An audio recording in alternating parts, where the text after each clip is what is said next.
Nesta quinta-feira, o deputado federal Ricardo Salles comparou seu trabalho na área ambiental ao realizado pelo governador de São Paulo, Tarcísio de Freitas, na infraestrutura, afirmando que o seu trabalho foi mais desafiador de ser executado, pois sua área estava mais focada em questões ideológicas. Vou pedir para a produção colocar o vídeo, vejam o vídeo aí do Ricardo Salles. A direita com a qual eu me alinho, mas não é necessariamente, presidente Valdemar, a direita de todos os que são da direita.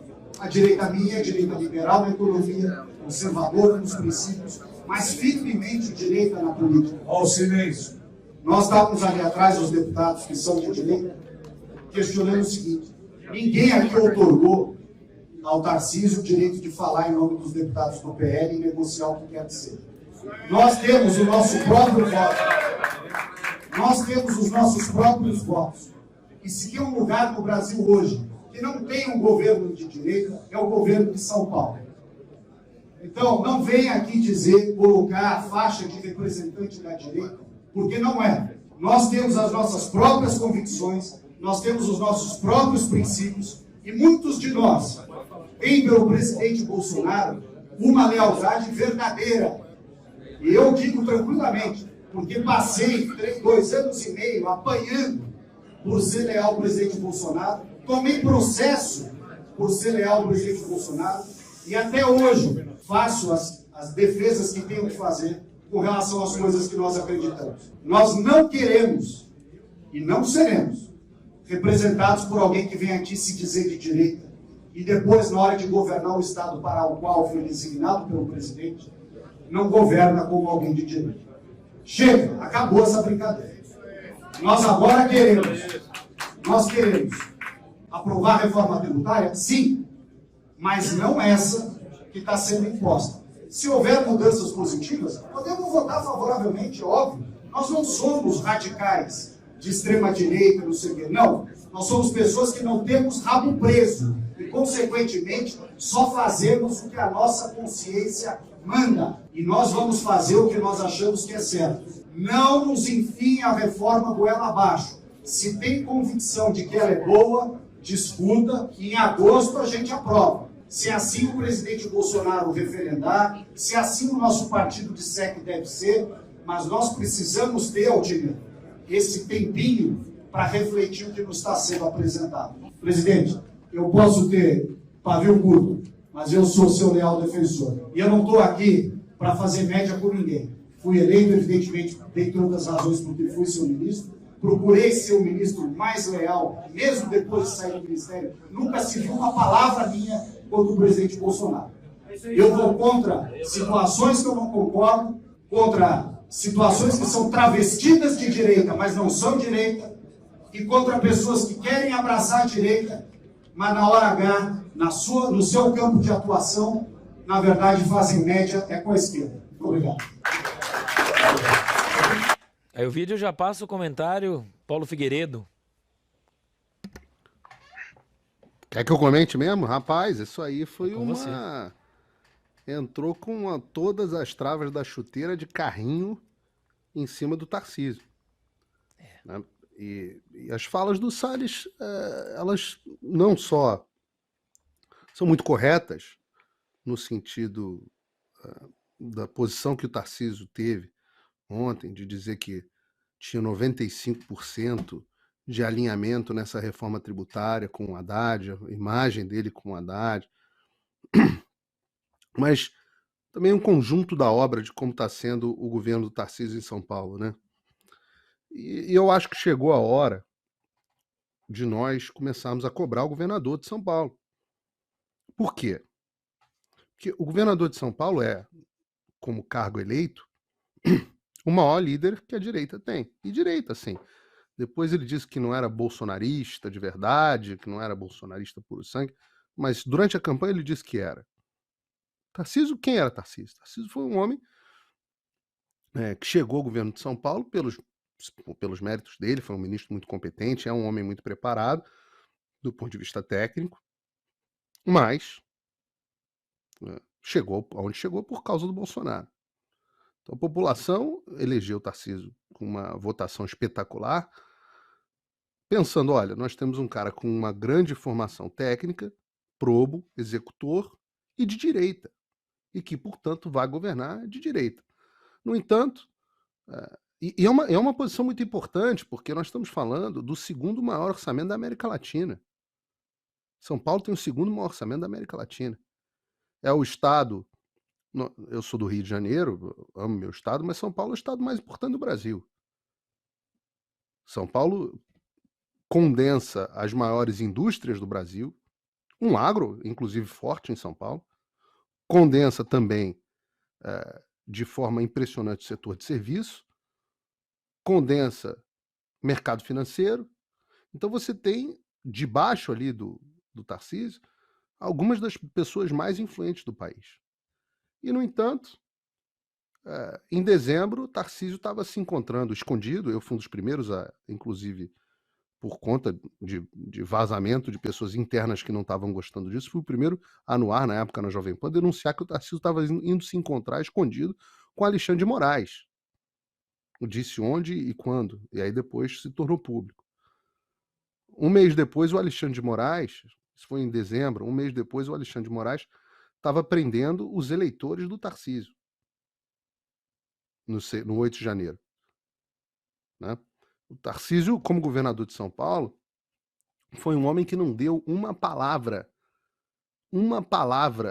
contra os absurdos que estão acontecendo no Brasil. Um homem que foi eleito pelo Alexandre, que foi eleito pelo Bolsonaro, e, no entanto, se encontra com o Alexandre, que é algoz do cara que o elegeu. Como governador de São Paulo, há um descontentamento na Lesp dos deputados de direita gigantesco. Os deputados federais de São Paulo, mais à direita, têm um descontentamento gigantesco com o Tarcísio. Eu posso dizer que o próprio presidente Bolsonaro ficou descontente, para ser mais preciso com as minhas palavras, com a posição do Tarcísio. Então está todo mundo começando a ver que... Vou dar outros exemplos aqui. Uma das maiores emissoras de televisão do Brasil fica em São Paulo, se chama Jovem Pan, emissora de notícias. Jovem Pan está sendo perseguida pelo aparato estatal, por dois ou três procuradores militantes de esquerda. O que a Lesp fez com o peso do governador para impedir essa arbitrariedade? Uma emissora com 80 anos. Qual foi o papel do governador? Nenhuma palavra do governador para dizer, poxa, isso é um absurdo, isso é censura. No Brasil nós não caçamos concessão por conta de opinião, por conta de visão política. Nenhuma palavra do governador? Nada! O governador de São Paulo não tem nada a dizer sobre o que está acontecendo no Brasil? Não poderia ter proposto até que a Lesp abrisse uma CPI para investigar o acontecimento em São Paulo? Vejam, outros exemplos. Tá lá, TV Cultura, sustentada pela Fundação, a Fundação Padre Anchieta, sustentada pelo governo de São Paulo, pelo contribuinte de São Paulo. Tá lá, continua um antro de esquerdistas que foram colocados lá pelo Dória. Ou seja, a TV Cultura continua uma TV Dória. Vocês já imaginaram o estrago lindo? Vou dar uma sugestão aqui no ar. Se nós tivéssemos um governador de direita em São Paulo, vocês já imaginaram que maravilha se ele tivesse transformado a TV Cultura de São Paulo em um oásis da liberdade? Demitiu, eu não estou advogando em causa própria, porque não vai ser esse salário que vai fazer diferença efetivamente na minha vida, graças a Deus. Os meus patrões são os meus alunos, acima de tudo, e os meus apoiadores. Mas já me imaginaram que beleza? Alexandre de Moraes censurou o Constantino? Vamos dar um programa para o Constantino na TV Cultura de São Paulo. Censurou o Monarque? Vamos dar um programa. Censurou Paulo Souza? Vamos fazer um programa de comédia na TV Cultura. Devolve o Roda Viva, que hoje tem lá a Vera Magalhães ganhando uma beleza para trabalhar uma vez por semana. Devolve para Augusto Nunes, de quem era direito e que fazia um trabalho absolutamente espetacular. A audiência da TV Cultura ia explodir. E, no entanto, tá lá o Tarcísio sustentando, Thaís Oyama, Josias de Souza, sei lá quem é que tá naquela porcaria, que ninguém assiste. Porque esses caras não têm audiência na velha mídia, também não têm audiência na TV Cultura. Então tô fazendo o que lá? E, no entanto, tá lá o Tarcísio, 95, vocês não não podemos perder a narrativa de que nós somos favoráveis à reforma tributária. Que narrativa, meu filho? Narrativa é o que o nego faz na tua emissora, no teu estado, com o teu dinheiro, com o dinheiro que você administra, que aliás é nosso, mas que você administra. Essa é a narrativa. Não podemos perder a narrativa, de termos um governador que fica dizendo, não, eu sou um cara preocupado só com São Paulo. Você não é brasileiro, pô? Você não é brasileiro? É só governador? Bom, um cara militar, um cara bacana. Isso precisa ser dito. Tarcísio é um cara bacana. Um cara capaz. Não tô falando isso para esculhambar, para fritar, não. Eu tô falando isso em alinhamento completo com o Salles. Nem havia conversado com o Salles, que é meu amigo, a respeito desse assunto. Mas eu venho cobrando uma postura do governador de São Paulo a respeito de todos esses assuntos. Tem várias outras. Se chamar aqui o Gil Diniz, ou então... mas pode chamar aqui outros deputados de São Paulo, Lucas Bove, pergunte a eles, eles talvez não falem, mas o que está sendo o governo do Tarcísio em São Paulo? Vai ser um governo tecnicamente muito capaz, mas que vai acabar caindo nas garras da esquerda, porque esse negócio de pragmatismo... Eu posso contar uma história, Anselmo? Eu estou com um tempo muito estourado aqui. Pode, Paulo. Então eu vou contar uma história para vocês. Em mais ou menos 2004, 2005, eu era um garoto de 20 e poucos anos na faculdade ainda, acho, não me lembro se eu estava na faculdade de jornalismo ou na faculdade de economia. E eu gostava muito de política. E eu queria aprender sobre política.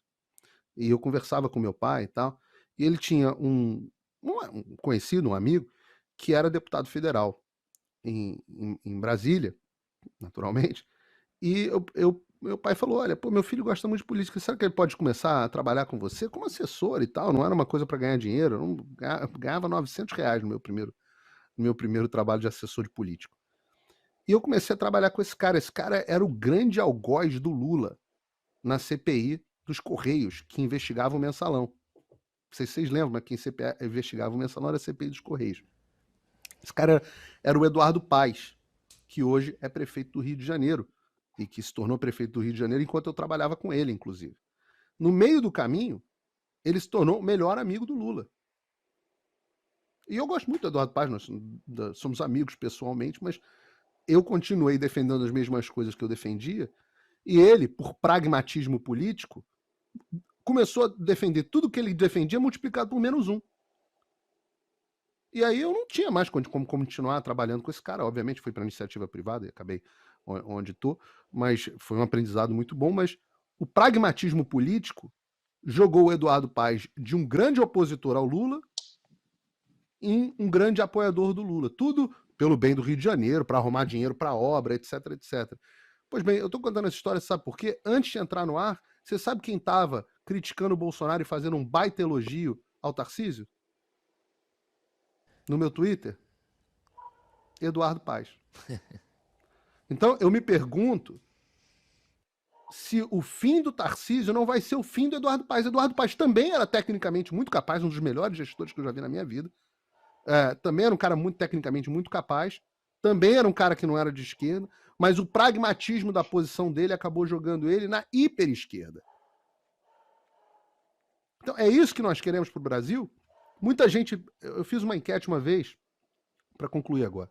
Eu fiz uma enquete uma vez no meu Locals, perguntando para as pessoas quem que elas consideravam que era o grande líder da direita e que seria o sucessor do Bolsonaro. Agora cada vez mais importante, porque está na cara que, enquanto o regime continuar vigente, o Bolsonaro não será candidato, né? Sequer provavelmente estará em liberdade. E aí, a imensa maioria das pessoas, eu acho que 70% das pessoas, disseram que era o Tarcísio. E eu quero discordar dos meus leitores. E eu quero fazer uma afirmação categórica a vocês. O líder do Brasil, para o Brasil daqui para frente, não será o Tarcísio. O líder do Brasil daqui para frente não será alguém que se omite diante do que está acontecendo no país. Não será alguém que se omite diante do regime. O líder do Brasil daqui para frente será alguém corajoso, virtuoso e que está sofrendo as consequências desse regime. E está encarando de cabeça erguida e que vai chegar lá na frente e não vai ter abandonado os brasileiros em momento algum. Tem algum Esse nome, Paulo? será o líder da direita no Brasil. Profetizando aqui. Eu não sei quem vai ser. Provavelmente essa pessoa nem surgiu. Mas está mais perto do Salles, está mais perto do Marcel Van Hatten, está mais perto de pessoas como Gustavo Gai, está mais perto destas pessoas do que do Tarcísio. Obrigado, Paulo Figueiredo. Até perguntei se tem algum nome. Ele chutou alguns, mas que a gente também acredita, né? Eu não sei. Essas coisas a gente não sabe, que quem chama é Deus, cara. Quem Sim. acredita na providência divina sabe que Deus, uma hora, Sim. Você eu tá tenho certeza andando, disso. você tá andando no meio do deserto, e veja o simbolismo mental disso, e de repente aparece um arbusto com fogo que não se consome e te chama. Moisés, Moisés. Não, mas eu não quero ser líder. Mas eu não quero, eu não sei falar. Eu não tenho prática, as pessoas não vão me ouvir. Moisés, eu tô escolhendo você, pô. Ou, O filme Jonas, O Príncipe, vem, O Príncipe do vem, Egito Jonas, de é você Moisés que eu quero. é desse jeito, né? Ele tá lá em ô conflito. Jonas, eu não Espírito quero. Santo Não fala com quer. ele. Joga no mar, 3 dias dentro do ventre do peixe. Você vai para um lado, Deus te manda para outro. Então, quem tem fé na providência divina, Amém. sabe que quem escolhe isso é Deus. Na hora que Deus elege, Deus elege. Isso aí. E o melhor líder que nós podíamos produzir em 2018 era o Jair Bolsonaro. Ele cumpriu o seu papel. Vamos ver quem será o melhor líder que o Brasil vai poder produzir daqui para frente. Eu acho que a sociedade brasileira hoje é melhor do que a sociedade de 2018. Mais madura, mais conservadora, mais madura, mais entendida, mais estudada, né? mais Isso aí. evangelizada. Então, os anjos que digam amém.